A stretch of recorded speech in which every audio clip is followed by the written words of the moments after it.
emisija uspješno završena pod nazivom Prva ruka je pala. Lolek i Bolek. Što se tiče talenta, mi smo talentirani za mnogo šta. Talentirani za bilo koji do it yourself. Dobro se snalazimo u novonastalim situacijama. Ma mi smo prirodni talenti za to. Ovo je u zabavu.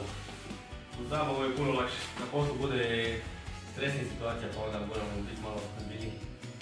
Meni je teže na poslu. Sve su opcije otvorene. Čak razmišljali smo skupo otvoriti. Lolek i Bolek, na primjer.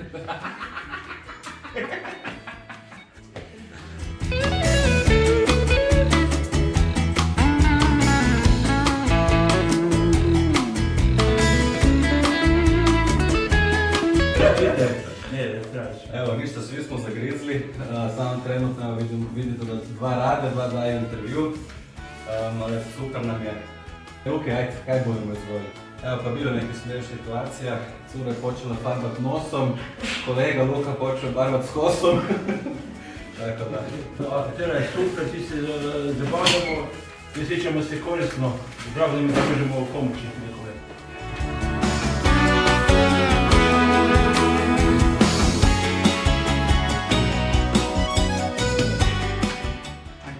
Dragan, ajde, idemo da odlaš to, ne zaposluješ. Ajmo.